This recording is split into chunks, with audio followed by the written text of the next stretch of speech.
Hey everybody, this is Chris, and today we are going to do a video on the Autel Evo Nano Plus in this case, and I got the premium package. Basically what to expect if you're waiting on yours now, if you're waiting to purchase it, if you do happen to purchase it now, what to expect when you get it. Because of it being in the early stages, there are bugs, there are some issues. There's things that just don't work yet. So that's what I'm going to show you in this video. We're going to go through everything that has been an issue that could qualify as a bug and what just isn't a working function yet. So what we're going to do is we're going to start the app. We're going to do a little, we'll start a recording on the app and we'll pull it up on the screen here. So let's first, before I get started in any of that, just want to say, if you're new to my channel, this is a good channel to subscribe to, because although I am reviewing this purchase that I bought, it was not given to me, no discount, nothing. I paid full price for it. The good thing about my channel is I will give you an honest review, because I go after the things like you're going to see in this video right here. I report any issue I have with these quads. You'll see it on my channel. Anything I find on it, I look for that stuff so I can show it to you. More importantly, so I can also share that with the company. So I have already been in contact with Autel. I've shared some things with them, and I recommend, if you have one and you have the same problems, or you spot different problems, whatever that case be, make sure you share it with them. That's how we get things done and taken care of with these quads. Also want to point out, there's some reviews out there where they're first timers with an Autel period, and just want to say, this is nothing new for Autel. Autel does not put out perfect equipment from day one. They've done very well with this one. I'm very happy with it.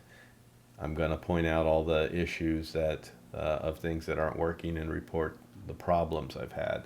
But with that all being said, I'm still happy with it, and I have 100% confidence that they will resolve these and they'll take care of it.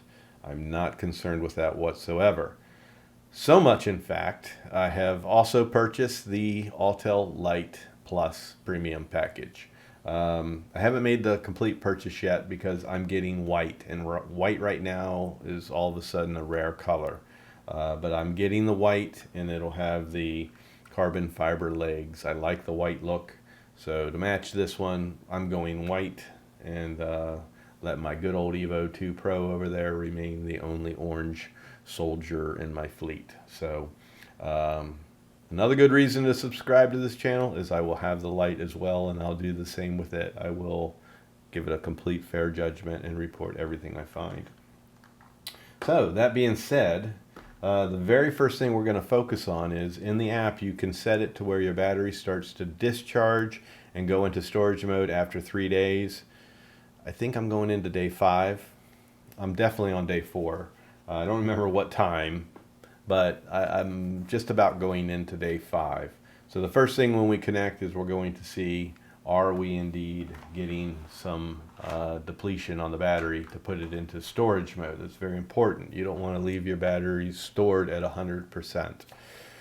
So with that being said, I'm going to go ahead and start the screen recording here. And what we'll do is I'll pop it up here beside me, and then everything I do and talk about when I show you the things that aren't working and explain the problems that come when you're using the app, you'll be able to see it. And hopefully some of these problems I talk about will pop up and surface. And then I can also share Android and iOS are pretty similar in the problems that they're having. Chad has been sharing a lot of his information with me. I'm iOS, he's Android, and basically the problems I have, he's been pretty much having as well. Ken Dono from Original Dobo, he messaged me today and showed me a problem he was having, and it's also one that I've had as well. So when I get to that, I'll explain that to you. I'm not going to tell you too much of Ken's story because I'll let him save that for his channel. It's not really my story to tell. But let's start this recording. start broadcast, and close that out. And then what I want to do is completely make sure my app restarts fresh. Yes, it's not open already. So pop that up on the screen and have it up here beside me above my shoulder. Let's turn on the controller and turn on the quad, and let's first look at our battery and see if that has depleted. Gimbal is doing its thing. You'll find while it's setting, it's going to do a little gimbal calibration from initialization periodically. It always does that while it's sitting. Hey Chris, how you doing? So let's set that down where it'll raise up a little higher. Right now it's still initializing.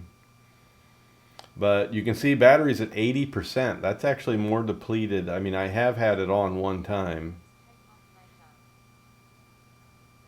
So, you know, some of it I've depleted, but yeah, it's depleted down now 79%. So 80% is where it's gone, almost 5 days being stored. So that's good. That's good. It's very good management, battery management, safe. It's very safe for the batteries. Before we get into showing you what's not working and the problems, I just want to point out, somebody did point out to me, which I already did know about this, but I guess since I didn't talk about it, he wanted to make sure I talked about it, so I'm sorry I forgot your name. But this little, where you see warning, no GPS, and you see that little yellow number 1, that's telling me that I have an issue. That issue is that prompt that you see, no GPS or visual positioning, please fly with caution. So I close that out, and that 1 will stay there until that GPS issue is taken care of. Another thing that'll make it pop up is if your volume is turned all the way down, it'll tell you. So let's turn it down, and then it tells us now we have two things that it wants to communicate, and then you should just touch it. It's a little weird. You got to hit it just right. It's not going to open now. Maybe I should get a stylus and try to touch it. I'll keep hitting it and delete the waste of time here. Okay, so after all that time, I've hit it about 50 times and it's not popping up, but you see the number 2. Generally, if you touch that, it will give you the little menu telling you GPS, and then also my volume is turned down too low. So you see right now the gimbal is self-checking again. Okay, now it's popped up. Recommend maximum volume. So if I turn the volume all the way up, it goes away, and then I'm back down to 1 warning. And I can close that out by clicking the X. A lot of work just to show you that right there, but generally just touching it, it should pop up, and it's not popping up when I touch it. So we'll call that a bug. It's not functioning all the time. The next thing is, let's go into camera settings. First off, if I touch anywhere on my screen, I can adjust the exposure. You're not going to see a whole lot here in the house. Maybe if there we go. See how it darkened up there? So touch the exposure, and then if you want to lock it, you just touch it and hold it again briefly, and it locks. And then that way, whenever you turn, it's not going to change the exposure. So that's something I've had a hard time doing. When my hands are cold, it's hard for me to get that to lock. Not a big deal. We can get past that. So you have exposure. So basically, when flying, in my videos, that is all I've done. This thing is shooting in full auto, and all I've done is gone and adjusted the exposure. And that's because you really don't have many adjustments at all with your camera currently. So that is something that they need to fix, and we're going to go into looking at right now.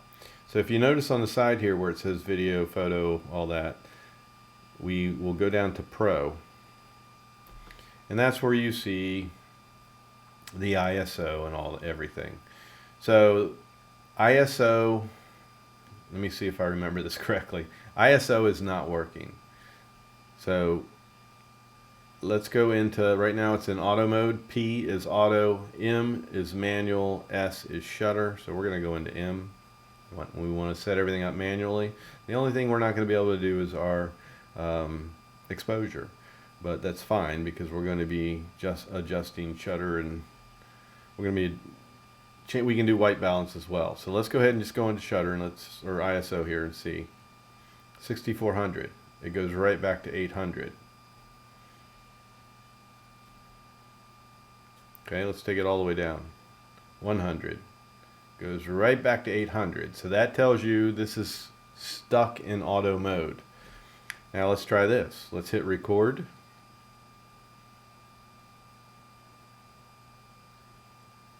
Oh, I'm in picture there. Should have been in record since I went. Okay, so it's recording. ISO says 3200. Let's move it to 100. It goes right back to 3200. I'm going to pitch this down, give us something darker.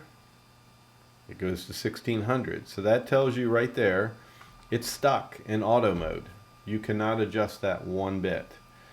Alright, so we can't do our exposure. Let's go here, and we're set for 1/30.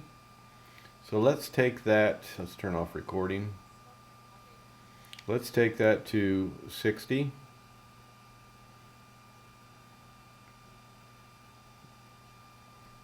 And it still says 30. Let's start recording and see if we can adjust it now. 320. Nothing. Goes right back to 30. So there's nothing I can do with that. So now we go into white balance. So far we have nothing that we can adjust. It's stuck in auto. White balance is all you can adjust. So we can adjust our Kelvin, or we can go and do our sunny day, cloudy day, incandescent light, and so forth. Go up top to the two sliders there, and that gives us our Kelvin. It's 3200. Let's go extreme. 10,000, and it changes. Let's turn off recording, and then it goes back into auto on Kelvin. So that, what I'm trying to tell you there, is you cannot adjust that unless you're recording. If you see, I'm sliding it and you cannot see.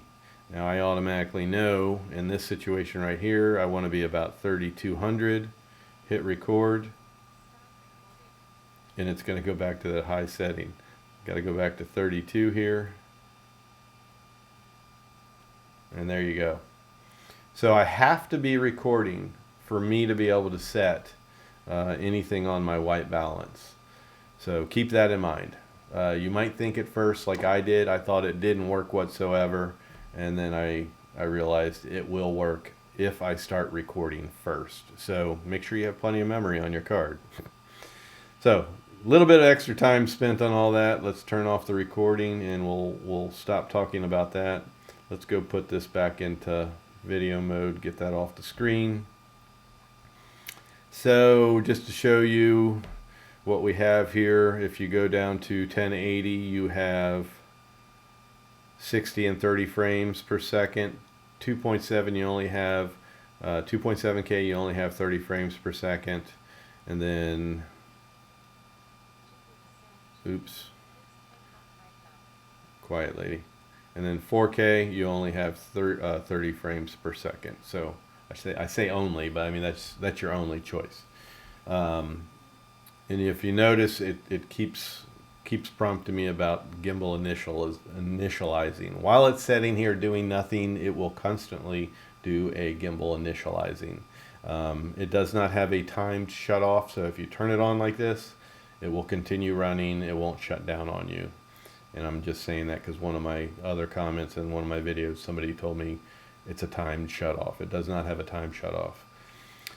So now let's go into the settings, and then that leads me to talk about another thing.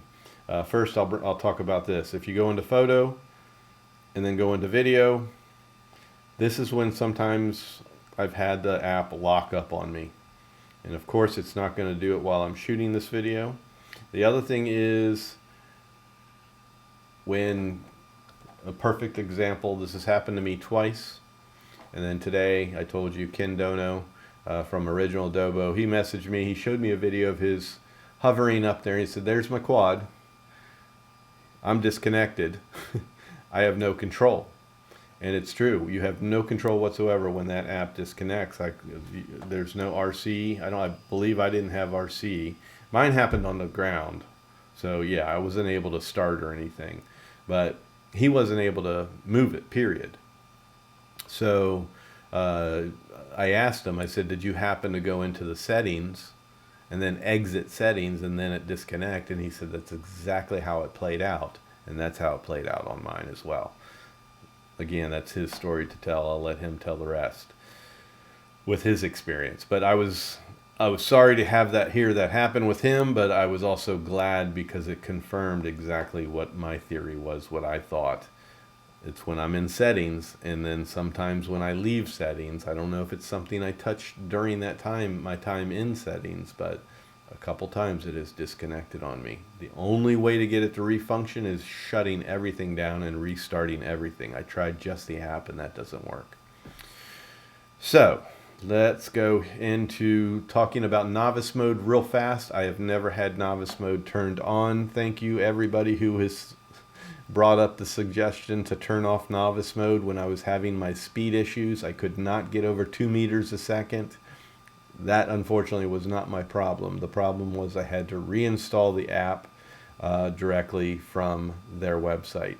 Autel said delete it and scan our QR code on our website. Try that. I did that and it worked. The other thing I did was stick calibrations, but that was my third time doing those, and I don't think that was the issue. I think the first or second time would have shown me some sort of better result. I think my fix was deleting the app and reinstalling it. So Ken having speed problems and Chad having speed problems. I've told both of them about deleting and reinstalling the app. Hopefully that will resolve things for them as well, and that can be a non-issue. So novice mode was never my problem. We don't need to go over the home points and all that. It returns to home perfectly fine. Advanced settings. Do I need to go into those? I can just show you real quick. It's just shutting off your rear LEDs. You can shut them off to where they're not on. Sorry, I hit the wrong one. And then you can do your takeoff altitude mode, takeoff and attitude mode, turn that on or off. So that's turned on. Nothing important there. Those work. Let's go into control. We want to focus on the things that are not working or that are buggy here. So if we go into flight mode, nothing wrong there. You can set your gimbal pitch speed and your aircraft turn speed. The higher numbers, faster command on the sticks, meaning more sensitive. So you can change them for smooth, standard, or sport. Nothing to talk about there. They work. Here's where we might have some things to talk about right here, right off the bat. Enable audio recording during video shooting. Doesn't work.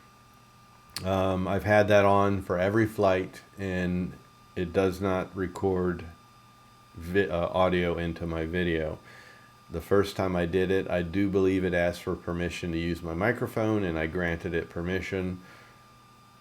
I'm pretty sure. I don't remember exactly, but I feel like I remember it asking for permission. Just like when it asks for permission for your location and things like that while using the app. So it doesn't work currently. It's just a button that turns on and off. It doesn't do anything for you. And then grids, they work. Let's just turn them all on and show you real fast. There they are. Okay, let's go back. Turn them off. And then I haven't done anything in RAW yet. I haven't, the speed issues I was having in the beginning, they crippled me for a little while. They had me completely sidetracked to where I couldn't focus on doing other things I want to do with this quad, but now I can. So we're not going to worry about any of that. One thing I wanted to bring up was anti-flicker. In the US it's 60 hertz. There is one other reviewer, Marcus. Any video I've seen where he shows the app, he does not turn this flicker, anti-flicker on, and he's complaining about flicker. He's using the word flicker. He's complaining about flicker in his videos, although he's yet to give a good conclusive video to where you can focus and see if he is having this flicker. He's randomly jerking and moving around and showing other things at the same time. You need to put out a video where you just show video quality only, keep it running nice and smooth in a straight line, and try to get a good day to where the image looks nice, and try it with anti-flicker off and try it with anti-flicker on, and that might be your problem, Marcus. Overexposure warning, let's turn that on, and that's where you get your zebra stripes. I don't usually like those, but that's showing me everything that's overexposed, so that works. And I'm going to turn it off because, like I said, I don't like it. So the other thing was image transmission. Yeah, you can't do anything with it. It does not work. That button is completely dead. I can tap it all day long and it does nothing. So only thing I can say about that is image transmission is beautiful. It's crisp. It's exactly what I see here is what I'm getting on my videos. So I'm very happy with it. If they make that button start working, I don't think I'll ever touch it. It's nice. The one thing that you'll find from different quads is what you see on your device is not what you see on your SD card. And that makes it very hard to set up your camera. So it's always nice when you have that function to be able to make those changes. And then the about section, that puts you in your serial number and all that. And that leads me to this. I'm not going to show you my serial number, but I can't register my serial number for my warranty, or if I purchase the Care, Autel Care, to give me 2 free replacements, or 2 replacements if I crash it or fly away or whatever, because you purchase that and then they send you a confirmation email and they say, here's your order number for your care package. Click the link and then enter your serial number in the first step. So you click that link, I enter my serial number. Doesn't recognize my serial number, it's not in the system.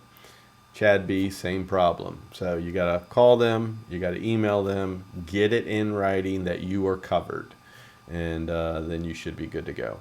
But right now, if you try to register your serial number, chances are it's going to tell you it does not exist, it's the wrong number, whatever the wording is that they give you. But that's pretty much everything. The biggest beefs are not having our camera settings yet. I would love to see that to come in a very soon update. Then you can do a fair comparison between the DJI Mini 2 versus this. Right now, if I do it, I would have to match it up to where DJI is shooting auto, this is shooting auto. I would rather kind of set the camera settings the same manually and do a side by side, and I think that's the fairest way to compare the video on the two, because auto is what's programmed. It's what they're telling the quad to do, the camera to do. So I don't know. I that's just my opinion. I would rather do a comparison once I have those features. So that would be a nice update to come. And then let's not have this app disconnect, and that's bad. That's in Ken's case, he was flying. My case, I was on the ground 2 times. So for him, he was flying, and I don't know what the end result was. I didn't talk to him again, but at that time he had it hovering above him. He showed me the video. There's my quad, and I guess he was waiting for the battery to die, because you turn off the controller, create that complete fail-safe of disconnect, it should return to home and land. It wasn't doing that. It just stayed there hovering. So that's scary. That's not good. And that's pretty much everything I can go over that really needs to be gone over. I mentioned about turning off the the avoidance. I'm pretty sure I did. Yeah, you just touch this up top here. Obstacle avoidance is off. Touch it again, it turns obstacle avoidance turned on. But we have no GPS right now, so obstacle avoidance isn't going to do anything. It's not going to detect me or anything at all. But it's very buggy. Obstacle avoidance, I did not talk about that. It is actually very buggy. I was flying up high above the reservoir. It was detecting images above me and below me, and there was absolutely nothing there. My controller is constantly beeping at me. I had to turn it off. So that tells me it's inconsistent. When I'm out there and I really need obstacle avoidance, I can't trust that. If it's telling me stuff's there when it's not there, I'm not going to have full confidence to trust it to see what's really there and work accurately on me. So these are all things I'm going to focus more on. We're going to stick to everything I've mentioned, and as they give us updates and I have these things to talk about, come back to my channel because I'll be talking about them. And like I said, I'm purchasing the Autel Evo Light Plus Premium in the same color white, so you have that to look forward to on my channel. I'm really enjoying this quad so far. I really can't complain about it, but I can't sit here and tell you to purchase it yet. I'm not on that. I'm not at that level. Therefore, I'm not sharing any of my affiliate links. I never will share an affiliate link until I'm comfortable with something and I can say, yes, jump on it, go out and get it. So right now I can say I am happy with the quad. I'm not seeing any red flags that are scaring me. I feel like this is all normal. I've been with Autel before for a new product when it came out with the Evo 2 Pro. Went through some bugs. They're not like DJI to where DJI releases it with less bugs, but they do usually tend to fix these almost as quick as DJI. They will not just ignore them and let them go like some other companies. And you will get a good tested working product. You're not going to be seeing a lot of people out there getting faulty equipment. They do test their equipment from what I can tell. So I'm very happy with it, and hopefully I'll be just as happy with the Light Plus when I get that. And you'll know when I get it because I'll do a little introduction unboxing, I guess, on my channel. So that's it. I'm going to go ahead and cut it right here. And thank you everybody for watching. As always, I really do appreciate it. It makes this silly little thing I do here sitting all by myself talking to a camera worth it when I know people are watching. So thumbs up on your way out, and hey, I would really appreciate it if you hit that subscribe button. It is very helpful, as a majority of any income this channel generates goes to Children's Hospital and St. Jude's Children's Hospital for free care fund to help kiddos out. So it's very important to me, and your subscription helps. So hit that subscribe button, and as always, hit the bell for future content notification, and you'll be notified when I have new videos come out, and we'll catch you on the next one. Peace and love.